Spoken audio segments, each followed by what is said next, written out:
මම කියන අකුරට වැඩ කරනු ලෙඩ නිවාඩුක ගන්න කියන්නකෝ. ගන්න කියන්නේ ඒගොල්ලන්ට. මෙහෙම වැඩ කරන්න බෑ. විශේෂයෙන් විදුලි බල මණ්ඩලය තාමත් වැදගත් ආයතනයක්.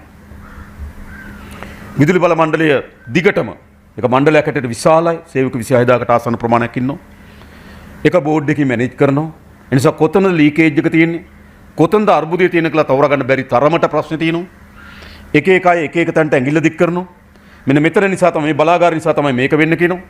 තව තැනක් කියනවා මේ බෙදාහරින තැන තමයි මේක වෙන්නේ කියනවා.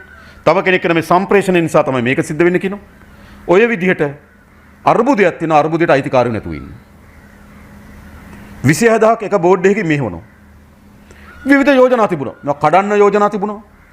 මම පෞද්ගලිකකරණය යෝජනා තිබුණා. අපි එනකොට පනත සම්මත කරලා තිබුණා. අද ඔය විදුලි බල මණ්ඩලයේ සේවක මහතුරු තේරුම් ගන්නවා. අපි එනකොට නීතිය සම්මත කරලා තිබුණා. ඔක්තෝබර් මාසේ 30 වෙනිදාට ඒ සේවකයන් අදාළ ආයතන වලට යවන්න. මට මතක ඔක්තෝබර් 30ට 28 නේ. ඔක්තෝබර් මාසේ අග වෙනකොට ඒ සේවකයන් අදාළ තැන් වලට යවන්න තිබුණා. සම්මත වෙලා තිබුණු නීතිය. අපි දැක්කා මේ නීතිය අපේ රට බලශක්ති ශේෂ්ත්‍රයේ ස්වාධිපත්‍යයට බලපෑමක් ඇති කරනවා කියලා. නීතිය සම්මත වෙලා ඔක්තෝබර් මාසේ අග වෙනකොට ඒ නීතිය ක්‍රියාත්මක වෙන්න අපි බැඳිලා හිටියා. හැබැයි අපි ඒක නතර කරා.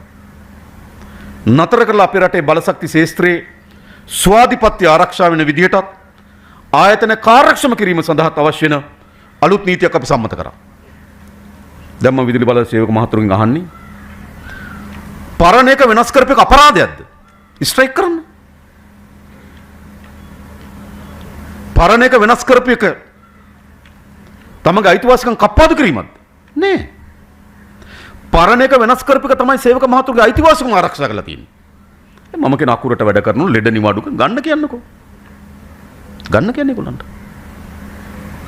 මෙහෙම වැඩ කරන්න බෑ.